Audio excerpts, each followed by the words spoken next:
మనతో పాటు ఖమ్మంపాటి శిరీష్ గారు ఉన్నారు. ఏదైతే సాక్షి ఛానల్తో పాటు కొమ్మినేని శ్రీనివాసరావు అండ్ కృష్ణరాజు చేసిన వ్యాఖ్యలపైన ఫిర్యాదు, ఆవిడిచ్చిన ఫిర్యాదుతోనే ఇప్పుడు అట్రాసిటీ కేసు కూడా నమోదైంది. కొమ్మినేని అరెస్ట్ కూడా చేశారు. ఇప్పుడు కొమ్మినేని అయితే అరెస్ట్ చేసి తీసుకొస్తూ ఉన్నారండి ఇక్కడికి. సో ఏమని కంప్లైంట్ ఇచ్చారు, మొత్తం అలిగేషన్ ఏంటి? అందరికీ నమస్కారం అండి. వాస్తవానికండి అమరావతి రాజధానిగా ఏర్పడిన దగ్గర నుండి కూడా సాక్షి ఛానల్లో రకరకాల వాళ్ళు, అంటే నేనైతే పేయింగ్ అని చెప్పి నేను అనుకుంటున్నాను, అక్కడ కూర్చొని అమరావతి మీద, వాస్తవానికి అమరావతి రాజధాని రైతులు అనేవాళ్ళు తన పిల్లలకి ఇచ్చుకోవాల్సిన భూమిని రాష్ట్ర రాజధాని కోసం త్యాగం చేసినటువంటి వాళ్ళు. అలాగే అమరావతిని పేరు పెట్టడానికి కూడా ఒక విశిష్టత ఉంది. ఇక్కడ అమరలింగేశ్వర స్వామి గారు కొలువై ఉన్నారు, ఇటు చూస్తే కనకదుర్గమ్మ అమ్మవారు ఉన్నారు.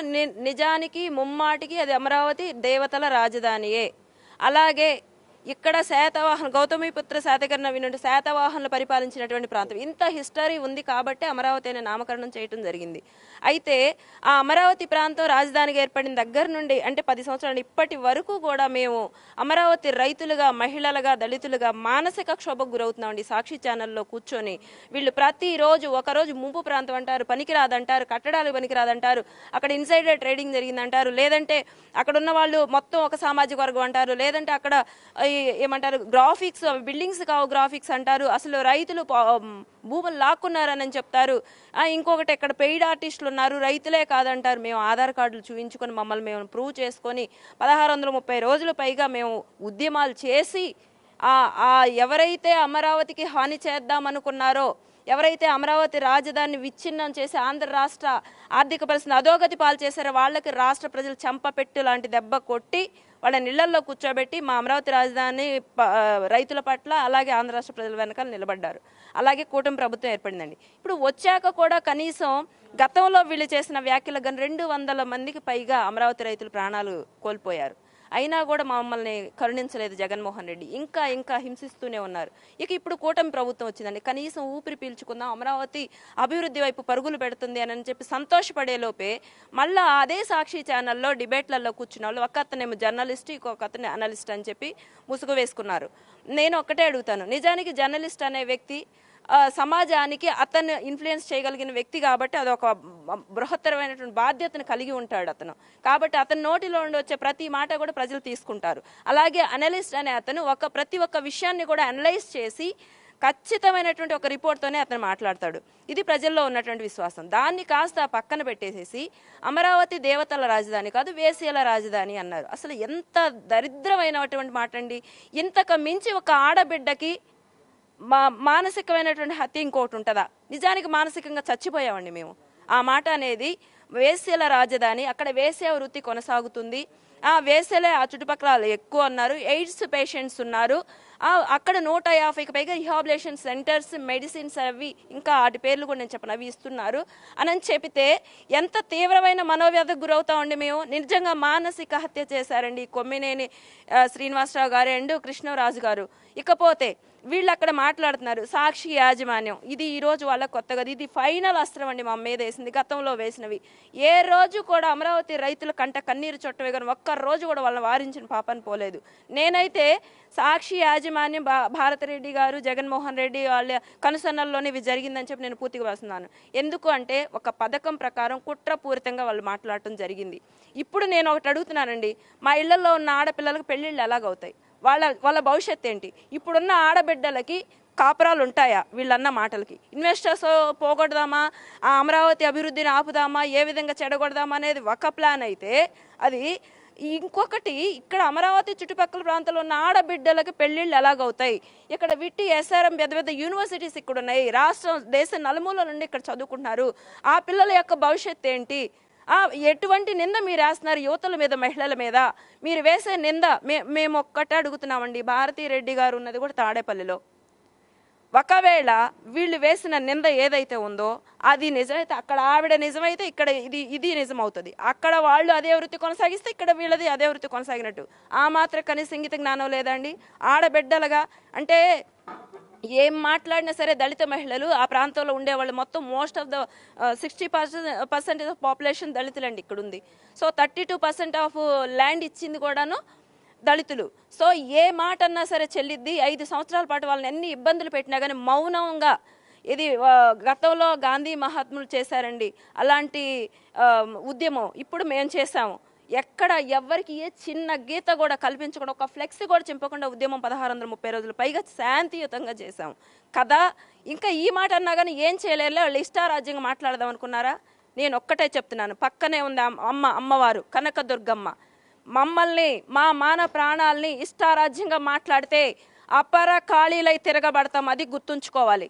ఇప్పుడు మా డిమాండ్ ఒక్కటే, కొమ్మినేని గారిని తీసుకొచ్చారు, ఆ కృష్ణరాజు ఏమయ్యారు, సాక్షి యాజమాన్యం మీద మీరు తీసుకునే చర్యలు ఏంటి?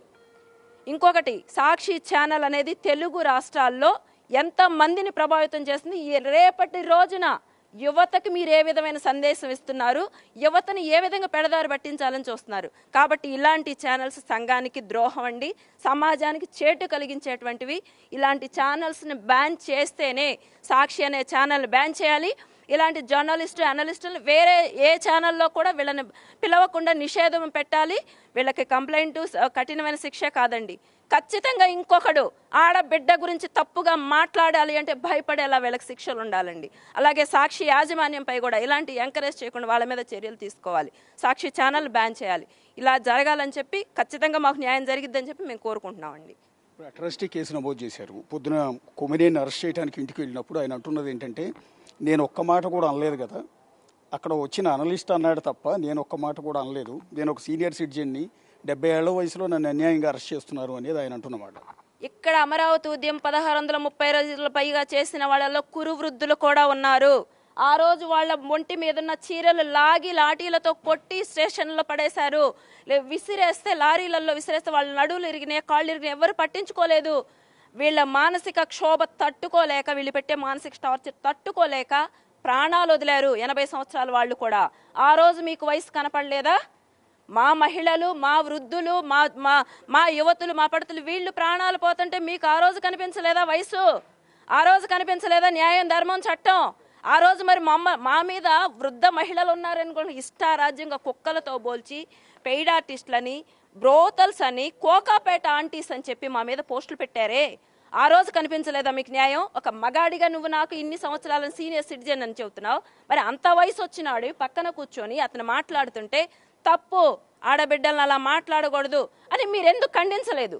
ఖండించకపోగా అవును అది కరెక్టే, కానీ పాపం మిమ్మల్ని కూడా ఏమైనా లాగుతారేమో అని చెప్పి ఎంకరేజ్ చేశావు. ఎంకరేజ్ చేశారంటే వీళ్ళిద్దరు ప్లానింగ్ ప్రకారం అక్కడ తాడేపల్లి ప్యాలెస్ నుండి స్క్రిప్ట్ తీసుకొని అక్కడ కూర్చొని మాట్లాడారు. కాబట్టి మేము మానసిక హత్యకు ప్రతిరోజు గురి కాలేవండి. ప్రభుత్వం దీనిపై కఠినమైన చర్యలు వీళ్ళ మీద తీసుకోవాలి. వాళ్ళు వృద్ధులా ఏంటనేది ఆ రోజు వీళ్ళు ఆలోచించారా? మరి మా వాళ్ళు ప్రాణాలు 200 మంది పోయారు, 200 మంది పైగా ప్రాణాలు కోల్పోయారు. మీరు, మీ నాయకులు, మీ పార్టీ నేతలు చేసినటువంటి వ్యాఖ్యల వల్ల గుండెలు తట్టుకోలేక ఆ రోజు ఏమైపోయింది, వృద్ధులు, ఆడవాళ్లే చనిపోయారు, చిన్న పిల్లలు బాధపడ్డారు, యువతులు బాధపడ్డారు, మహిళలు బాధపడ్డారు, చీరలు లాగారు.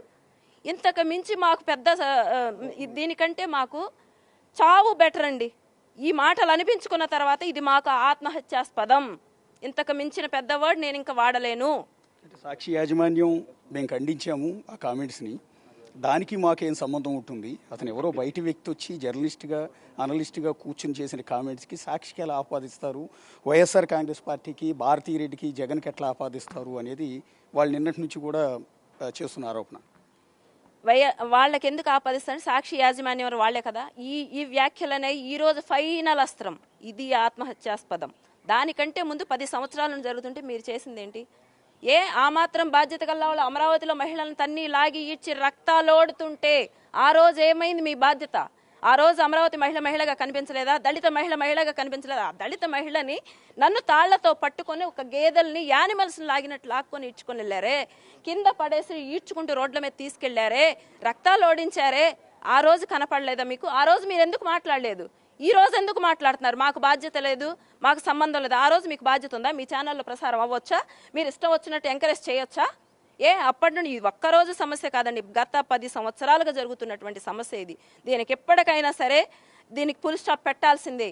మొక్కని పైన చెట్లు కట్ చేయటం కాదండి, కొమ్మలు కట్ చేయటం కాదు, కూకటి వేళ్లతో సహా తీసివేయాలి. ఇలాంటి చీడ పురుగులు సమాజానికి చేటు, కాబట్టి ఖచ్చితంగా రూట్స్తో సహా తీసివేయాలి. దానికి మేము ఎంత దాకైనా వెళ్ళడానికి మేము సిద్ధంగా ఉన్నాం. ప్రస్తుతం అయితే కంభంపాటి శిరీష ఆవిడిచ్చిన ఫిర్యాదుతోనే కొమ్మినేని, అండ్ కృష్ణరాజు పైన ఎస్సీ/ఎస్టీ అట్రాసిటీ కేసు ఫైల్ అయింది. ప్రస్తుతం అదే కేసుకు సంబంధించి కొమ్మినేని విజయవాడకు తీసుకొస్తున్న నేపథ్యంలో కంప్లైంటీ అయిన కంబంపాటి శిరీష ప్రస్తుతం స్టేట్మెంట్ ఇవ్వడానికి డిఎస్పీ ఆఫీస్కి కూడా వచ్చారు. సో ఈవిడ స్టేట్మెంట్ని ఆధారంగా కొమ్మినేని కృష్ణరాజు తర్వాత ఇంకెన్ని అరెస్టులు జరుగుతాయనేది చూడాల్సి ఉంటుంది. ఒక సీరియస్గా జరుగుతుంది రాష్ట్రం అంతా కూడా. తెలుగుదేశం పార్టీ అని కాదు, బేసిక్గా మహిళలంతా కూడా ఈ అంశాన్ని చాలా చాలా సీరియస్గా తీసుకున్నారు. పర్టికులర్గా మహిళల్ని వేశ్యల కింద చిత్రీకరించడం అన్ని జీర్ణించుకోలేకపోతూ ఉన్నారు.